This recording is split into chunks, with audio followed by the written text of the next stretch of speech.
2026 हे वर्ष सर्वाधिक तापमानाचं वर्ष ठरलं. तसंच ते ढगाळ वातावरण आणि पाऊस येणार अशा प्रकारचं वर्ष ठरलेलं आहे. खऱ्या अर्थाने गेल्या 50 वर्षापासून खऱ्या अर्थानं तापमान जे वाढलेलं आहे ते वाढलं आहे जानेवारी महिन्याच्या अगदी शेवटीपासून. तर फरवरी मार्चमध्ये हे तापमान वाढलं. पण सर्वाधिक 46-47 डिग्री तापमान जे वाढलं ते आपल्या एप्रिल महिन्यामध्ये वाढलं. मेच्याही पहिल्या आठवड्यात हे तापमान वाढलं आणि मेच्या दुसऱ्या आठवड्यामध्ये पुन्हा इथे वादळी वारे सुरू झाले आणि खूप ठिकाणी पाऊस पण पडलेला आहे. हे पावसाचं आणि उन्हाचं हे जे चक्र आहे असंच सुरू राहणार आहे यावर्षी, कारण आता तापमान बदल, हवामान बदल असा बदल हा झालेला आहे. क्लायमेट चेंजमधला जो बदल आहे याला मुख्य कारण आहेत.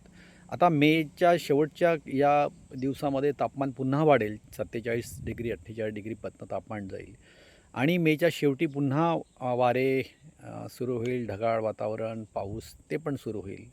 आणि जरी पुढचा जो यावर्षीचा पावसाळा आहे हा काही पूर्ण पावसाळा पडणार नाही आहे, कारण ला निनो इफेक्ट आता जवळजवळ न्यूट्रल झालेला आहे.